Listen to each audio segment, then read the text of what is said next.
What do Scrooge and the Grinch have in common besides this time of year? Well, they both learn finally, after being rotten and selfish, the lesson of generosity. It includes giving money and time, but it's also something more.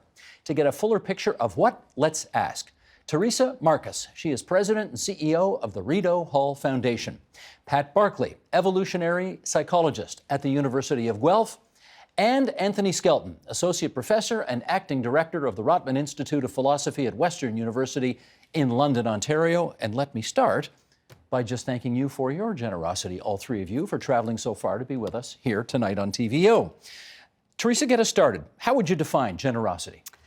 Well, I really think it's about going outside of yourself. It's about thinking of time, talent, and treasure. And as soon as you kind of move outside of what you need as an individual and start thinking about the other, that's generosity. I also think it's around kind of measuring the health of our society, of our community.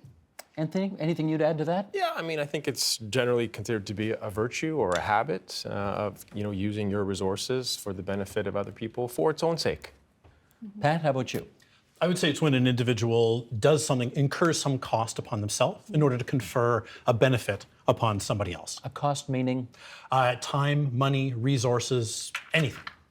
How much of a role, this will seem like a bit of a question out of left field, maybe not to you, but because this is your field, how much of a role does genetics play in whether or not a person is generous? Well, humans have evolved to have the capacity to be generous. So our genetics contains that ability to be able to empathize with others, which many species do not have to the same extent. And also, given that the environment affects how our genes are expressed, it allows us to be able to learn to be generous much more so than any other animal. Do you find that a bit odd, given that we're all about the survival of the fittest at some point? And we're here today because we've learned to be nasty buggers, right, over time? That's what most people think when they take a glance at evolution by natural selection. You think nature red in tooth and claw, this very vicious view of evolution. But when you look around, you see a lot of cooperation in many, many species because cooperation often pays. Whether it's one individual helping a close relative who might carry copies of the same genes for generosity, or whether it's some sort of I scratch your back, you scratch my back reciprocity, it pays to be nice because then that affects how others interact with you. So nice guys can indeed finish first. So Leo DeRocher was wrong. Nice guys don't finish last. Sometimes they do, sometimes they don't, and it depends on the environment, whether it pays to cooperate in that environment or not. That was a baseball reference for all of those who nice guys finish last. They who don't remember Leo DeRocher. Okay, Teresa, with that foundation in place then, what is the thought process one goes through to determine what to give, how to give, all of that stuff? I think the key element really is the first word that you mentioned around thought process.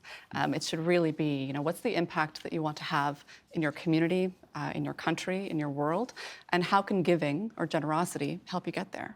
I think oftentimes, we'll talk about this a little further on, but there's increasingly sort of a movement towards ways of giving that are maybe a bit more transactional, online, quick gives. You're kind of losing, I worry a little bit that in that we're losing the rational thought process on intentionally how we want to give, what the impact is we want to see. Because apropos of what was just said by Pat, there's no cost to us if all we're doing is just a click? Well, a click is not, it could go deeper than that. Meaning? I think it should. I think if we're talking about how we encourage empathy in ourselves and in our next generation, it's not going to happen just by nature alone. I think that a nurturing is really a strong requirement here. Anthony, let me read this to you and then get you to react to it if we could. This is a quote from social psychologist Dr. Sarah Conrath, who's from Indianapolis. And in one of her recent studies, she looks at the generosity of time versus money. And here's what she found. Older adults who give their time, whether by volunteering for a nonprofit or helping a friend, are more likely to be alive several years later than those who don't. Giving money doesn't have the same effect. Research finds that it might make people feel good in the moment, but it doesn't help them live longer. This may be because it's easy to write a check or click a box online, but giving time involves giving more of yourself. What do you make of that? Yeah, no, I think that's really interesting. you know, I mean, we talk a lot when we talk about giving, we talk about money and similar kinds of resources, but we forget that there's also other resources that we have, like time, that we can use to give to our community. And when we give time, obviously, we're lending our expertise and our talents and things like that. And given what Pat said, it will be unsurprising if you are, you know, giving, that it's also beneficial for you to do it. And so you would imagine that giving to your community in that way, being active intellectually, mentally, and physically, would have those benefits for you. And I think it's a good, you know, piece of evidence to provide to people who just say, yeah, I'm going to go online at Christmas, I'm going to, you know, go to, you know, Give Well or Give Directly or one of these really good charities and press a button and give $200, when in fact, right, I could do that, plus I could also give my time and my expertise and my kind of, you know, emotional kind of connection to people. I think that's a very valuable, you know, kind of piece of evidence for that purpose. Pat, you surprised at all to learn that people actually live longer when they donate more time as opposed to more money? Not really, because one part of it might be a selection bias. So people who are in better health are better able to volunteer, whereas that doesn't hold true necessarily for money. But also, social connectedness is really good for health, right? So making these social connections, and you can make a lot more of those connections through volunteering than just by giving money. Indeed. Okay, let's put some more facts on the table here. Every year, the Fraser Institute puts out what it calls a generosity index that focuses on the financial side of giving. And this year, they have shared with us exclusively, in advance of their official release of all of these numbers on Thursday, some of what they have found. Here are the 2019 findings showing that the percentage of Canadians who claim charitable donations on their taxes keeps shrinking and is now at least a 20-year low. Let's bring this graphic up and show everybody. In Ontario, the percentage of tax filers donating to charity was more than 20% in 2017. That, however, is a drop of 18.5% since 2007. Ontarians rank 4th when it comes to the percentage of the total income they donate to charity. That's behind Manitoba, BC, and Alberta. And the average annual charitable giving in the province of Ontario is just shy of $2,000. Okay, Teresa, the organization that you lead co-authored a report last year called 30 Years of Giving in Canada. And we want to talk a bit about that because there's a chart here that I want you to take us through, if you would. And Sheldon, if you would, let's bring this graphic up here. According to the report, average donations are going up 150% since 1985. But the overall donor rate has been steadily falling since 1990. So we see on this graphic here, and for those listening on podcast, I'll just describe it easily. You got two lines that are going across a graph. They cross, and then one line keeps going north and one line keeps going south. And that's presumably not what you'd want to see. What's going on? It's not ideal, certainly. So the Rideau Hall Foundation, as a nation-building kind of charity, really has as a focus to widen the circle of giving and volunteering. So when we're thinking about how can we encourage giving and volunteering, we thought as a starting point, we needed to really understand what was happening. So this piece of research that we worked on in partnership with Imagine Canada sought to really give some evidence to what was happening over a longer period of time. So we looked at a 30-year process of individual tax filer donations as well as survey results leading to the graph that you showed. What we found at the end of the day is that yes, while total donations, the total value of gifts is going up, the number of donors is steadily going down, which means that the charitable sector is really reliant on an ever aging and smaller group of donors who happen to be giving more. That's what I was going to say. It sounds like the richest among us are giving a lot more money, which explains why that number is going up. Yeah. Is it a problem for society in general, though, if more money's being given? Great. Why does it matter that more of us are contributing as well? Well, what's going to happen tomorrow? I mean, our big worry is that it's not clear to us that the values that are informing giving by that generation are being transferred to the next generation. And I see that kind of very practically kind of on the ground, working with donors across the country, talking about the values that are informing their giving, the impact that they want to see. So maybe it's not a concern for right now, but it certainly is a concern for down the road. Let's read another quote here. This with a question, is this the end of empathy? Since the late 1960s, researchers have surveyed young people on their levels of empathy, testing their agreement with statements such as, "It's not really my problem if others are in trouble and need help." Starting around 2000, the line starts to slide. More students say it's not their problem to help people in trouble, not their job to see the world from someone else's perspective. By 2009, on all the standard measures, young people on average measure 40% less empathetic than older generations. Pat, implications of this, please. On the surface, it certainly sounds bad. If people are caring less from others. What I would want to ask is, if that drop exists, what is causing that drop? And part of it might be if things are getting gradually more competitive in society, inequality is increasing. What that means is that there are more people who are in less of a position to help others, to be able to do something, but also who might need to conserve their resources to get by themselves. So as competition is going up, and therefore might need to look after themselves first. Now that's interesting. And so Anthony, this may not reflect the fact that millennials are bad people. It may reflect the fact that they're in a stickier situation. Changing social circumstances, certainly. Fewer resources, more people chasing fewer resources, that's certainly going to do it.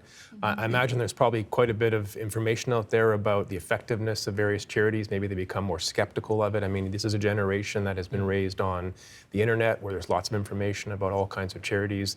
There's lots of information about how charitable donations are not accountable and charities are not keeping information about how effective their various practices are and things of that nature. So that may be part of it. I find it a bit surprising that they're not very empathetic. It's just, of course, been exam season. Get lots of students who are asking you for empathy and sympathy. So I think probably in their heart they have it. It's just a matter of helping them kind of see that, look, just as you need help from other people at certain points in your life, other people will need it too, and so it's good for you to, as Pat said at the beginning, give a little, get a little. You're going to be better off, even in a more kind of competitive situation. It's kind of odd to ask an academic not for a longitudinal study answer on something, but rather just for an anecdotal evidence. Yeah. But I am going to do that with you.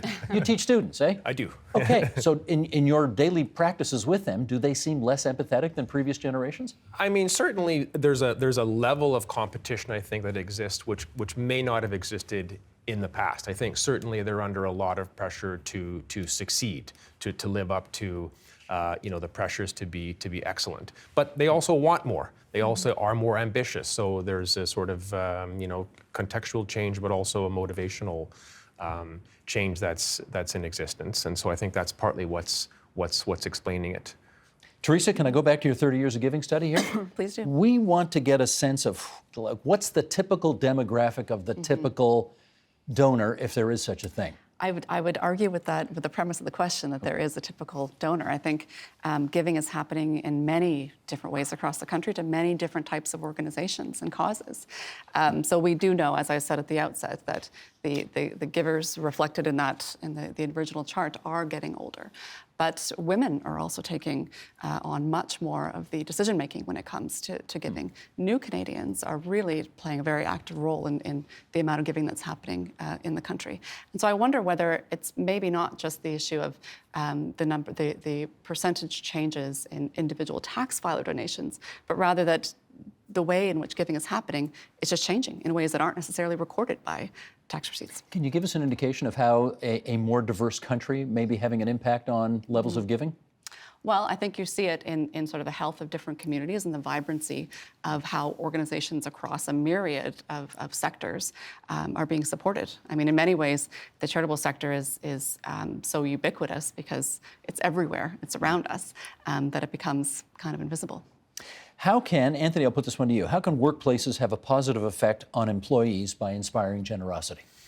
Yeah, I mean, certainly creating an atmosphere in which, virtue does not become the enemy of self-interest is one way to do it, to make those two things roughly coincident. But I think also, sort of providing them with feedback on, look, you took this concrete action, say, toward a generous end, and here is the outcome of it. And it can be tied down in part to your work, but also I think focusing not just on individuals, what an individual can do, thinking of it as something that people do together in concert with each other. And I think that's a particularly important message to send, given that many of the challenges that we face, whether it's automation in the workplace or climate change or things of this nature, are sort of collective problems which require us to, band together and solve them as a collective. So I think those are some of the kind of important messages they can certainly start out by giving. I would add to that just that when it comes to the workplace, I think we're often seeing more and more this greater and deeper connection between employees, employers, and CSR. So corporate social responsibility. Exactly. So causes that a company will connect with more frequently are deeply reflecting the attitudes, the values of their stakeholders beyond their shareholders. But Pat, if I hear Anthony properly, the people who give really do prefer to see some tangible evidence that what they are giving, be it time or money, actually is having a positive impact on their society at large, right? I would imagine that, yeah, if you're doing something, you want it to have an effect. Yeah. You know, I wouldn't say that people are looking for any benefit for themselves. They might happen to receive it, but I wouldn't say that that's people's goal. But I would absolutely agree with Anthony saying that if you want to get people to be generous, you need to create a system where it pays off, where people notice it. You get to see other people being generous, and those who are generous, you know, can get that social, social rewards. It's reinforcing it. And so, yeah, create an environment where it pays. Well, if I'm going back to first-year philosophy courses, even when you give, you're not doing it altruistically because you want that psychic gratification of having done good in society, and that payback for you suggests that there is a, oh, what a terrible expression to use nowadays, but quid pro quo. Having said that, do you believe there actually is genuine altruism that some people give with no expectation at all of receiving anything in return? I mean, certainly there's, you know, sort of lots of philosophy on whether or not we're ever motivated purely by the interests of other people. So, you know, Pat at the beginning talked a little bit about generosity involving a cost to you. I assume that meant a net cost. And so I take it that's not obviously something that doesn't occur. We've got lots of cases where people, the best explanation of what they do is that they're doing it at a cost to themselves. Now, whether that's a cost over the long run or in the short term is a different story. But I think, you know, we do have to emphasize part of it is just, you know, when you're thinking about what it is to be generous, you are thinking about, you know, what can you do for other people? And so I think if that's the focus, you're going to be less focused on, you know, what the cost is to you, provided that cost is within a certain margin. I mean, nobody is asking for, some people are, but most people are not asking for very significant costs. We're asking for each person to sort of bear some cost for the purpose of, you know, facilitating the very basic interests of other people, including people, you know, especially in the third world where they are living particularly bad lives. I mean, so I would say people may get a sort of warm glow from giving, but I'm not sure that's ultimately what lies behind the giving, right? I think probably they're motivated by connection to other people. There's a psychological thing, but maybe they're also moved partly by arguments, right? You know, there's someone in front of you or someone on the TV that needs something, and you can, with a small cost to yourself, give it to them. There seems a strong reason for you to do that, right? And similarly, maybe we've created a world structure in which people are disadvantaged by the trade agreements. We have an obligation of responsibility to do it. I mean, we see this and talk about, you know, the threat to the global south from practices in the north from industrialization and global warming. We say, look, there's a kind of responsibility for us to do it. And I think there you're saying, look, you do have to bear some cost for this, partly as a matter of making things right or better. Teresa, any view from Rito Hall's point of this discussion on how altruistic you find people are when they donate? I would tend to agree. I mean, giving does feel good ultimately, and I think that's something that we want to encourage, and we want to encourage at a younger age. So really going back to that notion of how can we have those very intentional conversations around giving, how to give in a way that is smart as well as caring as early as possible. I have seen stats, now these are American stats admittedly, which suggest that people who have less actually give more. Is that the case in Canada as well? I think it's a big country, so I think certainly there are many examples of that. I wouldn't say that there is sort of one type of giver or one preferred way of giving or even one right motivation for giving. You know, sure, go ahead, Pat. I was just going to say, on terms of the motivation, I think it's really easy to overlook some of the most prevalent kinds of generosity that are motivated by pure desire to help. And the most obvious is to any parent is parenting. If you think about that, that is years of selfless investment in one's own offspring, right? You know, it's a lot of work, and parents don't expect anything back. right? That's purely I'm helping because, well, a lot of the time, right? Maybe sometimes they do. Maybe not the full compensation, but some. If you look at long-term plan, If you look at how much it costs to raise a child and how many sleepless nights you get, that is a huge cost. But we do it because we genuinely value our offspring and we genuinely want to help them out. And that's extremely generous. We do it not with any, most of us not with any expectation of reward, but because we want to help. And it's the same thing with many other kinds. When we help, our relatives, it's similar. When we help our friends, I help you not because I'm expecting some social reward, but because I genuinely value your welfare. If that then causes you to value my welfare in return, you might help me in turn. That doesn't mean I tried to benefit. I'm helping you because I genuinely care. But, there can be social benefits for having that genuine empathy for I'm others. smiling because I have heard parents say to their kids, "I'm investing so much in you because you're my pension plan kid." Right, I'm expecting a return on this dividend. investment somewhere down the road. Is that terrible to say out loud? Well, here we go. Anthony, can you follow up just on this issue that we started with Teresa on, which is those who have less, I have seen in studies, actually give more. Why would that be? They are in a position actually not to give as much as those who are better off, and yet do. Yeah, it's a great question, and I'm a philosopher, not a social scientist, so I'm probably just going to give an armchair answer. But I would imagine that many people who are very wealthy, their desires and interests expand, and they want more and more and more, and they probably feel less secure, and they're competing with people who are above them, and so their interests are directed in that way.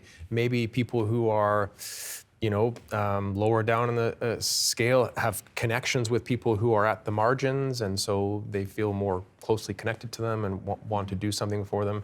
It's possible that they're more involved in tight-knit social circles like religious organizations and things like that, but I don't know for certain. But that is a persistent fact about giving, that people who are further down on the scale give as a percentage more than people who are very, very wealthy.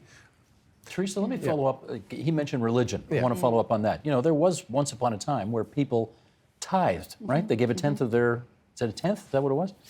Whatever. A tenth of their income to the church, or for the church to do its good works. Do you still see that?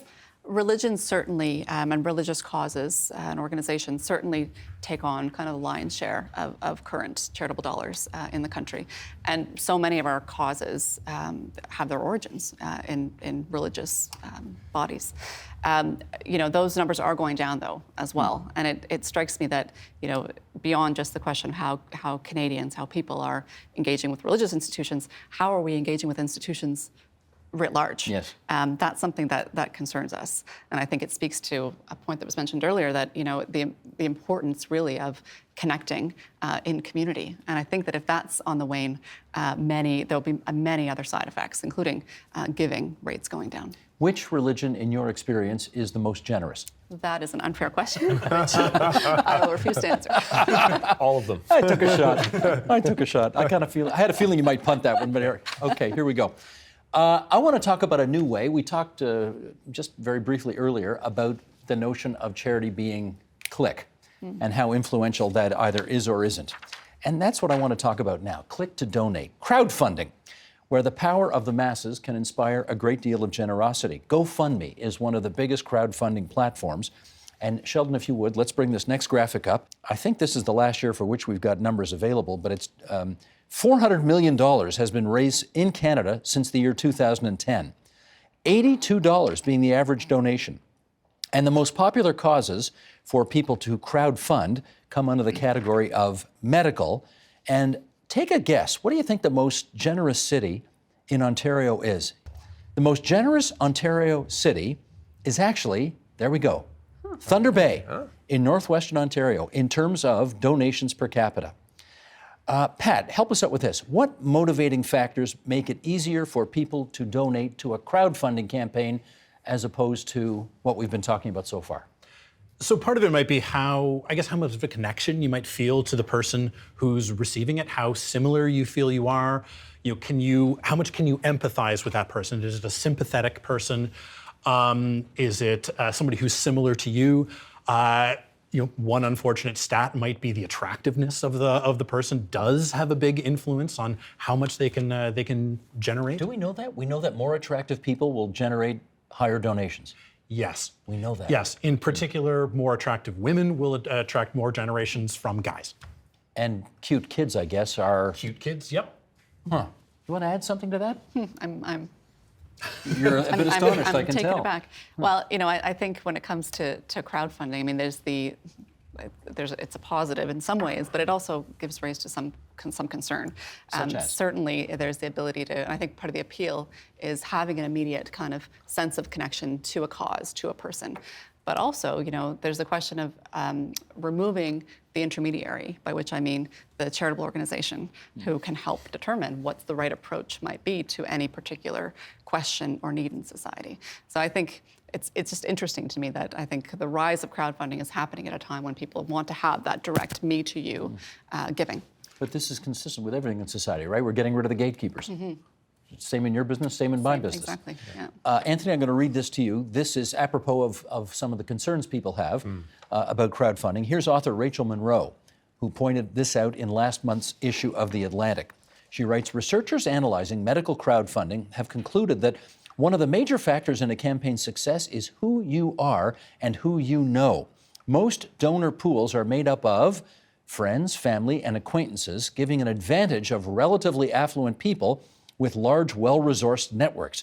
A recent Canadian study found that people crowdfunding for health reasons tend to live in high income, high education, and high home ownership zip codes, as opposed to areas with greater need.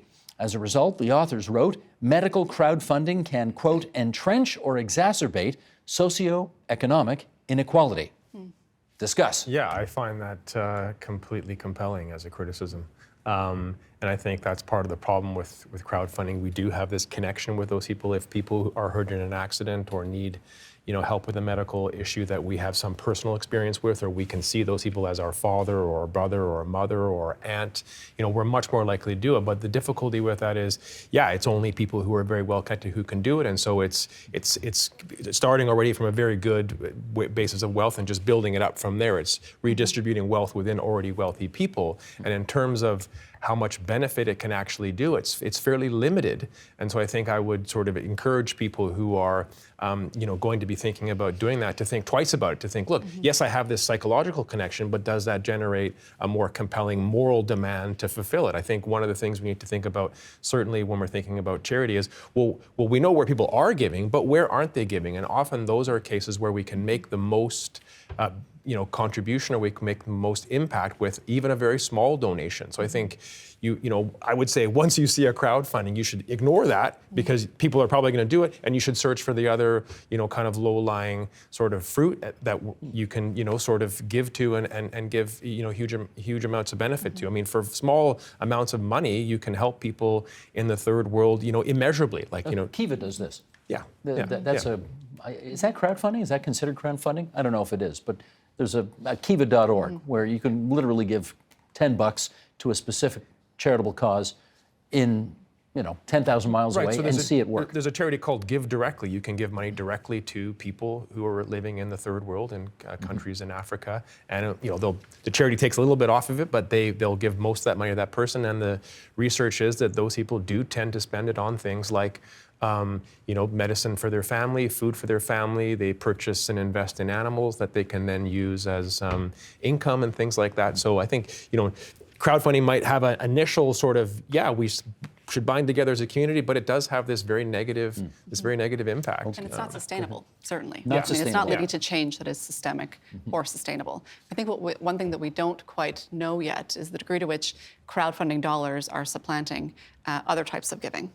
So it's, we certainly need more data on this question, but the degree to which, I guess, crowdfunding is actually taking the place of annual sort of planned charitable dollars. Opportunity maybe costs, not. Yeah. I had a friend who had an interesting strategy for this. Was anytime he got some sort of emotional appeal, to donate, he had his kind of default charity that he would go to and say, oh, I would want to donate, but maybe this one is not sufficient. I will then go and tally that up and add that to his donation to something that he knew was more efficient and could maximize the bang for the buck, kind of as Anthony said. So that way, it wasn't just triggered by the charismatic diseases, if you will, but was instead delivered to things that were Actually mattered. it actually mattered. Yeah. I got about a minute and change left. Anthony, let me throw this to you. 'Tis the season where we actually think about these kinds of things.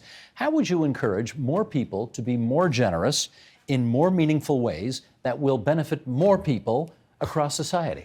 Right, so what's the meaning of life? Yeah, I mean, I think it's a great opportunity for people to reflect on, not only how they live their own lives, but how we should structure our societies. We have lots of, difficulties facing us in the future. Like I said before, climate change, automation, things of this nature. And I think given those issues, we should start to think about, well, what really matters to us? What's really important? What do we really want to spend our resources on? And then think about how once I've settled those in my own life or the lives of my family, I can do more for other people so that we have more tight-knit social circles and we're able to face, difficulties, together. I think we have to sort of think more broadly about those general questions of what's valuable. How much should I give to my children or to my family members? How compelled should I be by crowdsourcing? Things that I think we should ask ourselves those questions in the context of wondering, what kind of life do you want to lead, right? I wonder, Teresa, how you make the pitch that you can either buy a flat screen TV for somebody for Christmas or you can make your money do something a little more meaningful. How do you make that pitch? Well, I think it's the life that we want to lead for ourselves, for our families, for our communities. It's a pretty easy sell in a lot of ways when you think of the needs that are in our community. You think people are open to that? Maybe at this time of year, but what about the rest of the year? I would say make it public. Right? People are much nicer when others are watching in pretty much every domain. So if we make this stuff public, then that gives more incentive to give, and that way people who are generous can gain those benefits, the social benefits from it. It creates an environment where generosity pays. Make it public in as much as they get a notable pat on the back from. How do you mean? Yeah. Anyway, lists of donors are a start. Make it easy for this behavior to be visible. And try to cut through the noise. I mean, the charitable sector is up against a lot of competing pieces of information, and I think just the ability for the sector to really speak to the stories, speak to the impact that they're having. That's the key. Let me thank all of you for your generous opinions on our program tonight. Pat Barkley, the evolutionary psychologist from the University of Guelph. Anthony Skelton, the acting director of the Rotman Institute of Philosophy at Western University, who has the most interesting Twitter handle, Henry Sidgwick. Google the guy if you want to know why Anthony Skelton has Henry Sidgwick as his Twitter handle. And Teresa Marcus, President, CEO, Rideau Health Foundation in Ottawa. Best of the season to everybody, and thanks for coming in to TVO tonight. Yeah, wanted to be here. The Agenda with Steve Paikin is brought to you by the Chartered Professional Accountants of Ontario. CPA Ontario is a regulator, an educator, a thought leader, and an advocate. We protect the public. We advance our profession. We guide our CPAs. We are CPA Ontario. And by viewers like you. Thank you.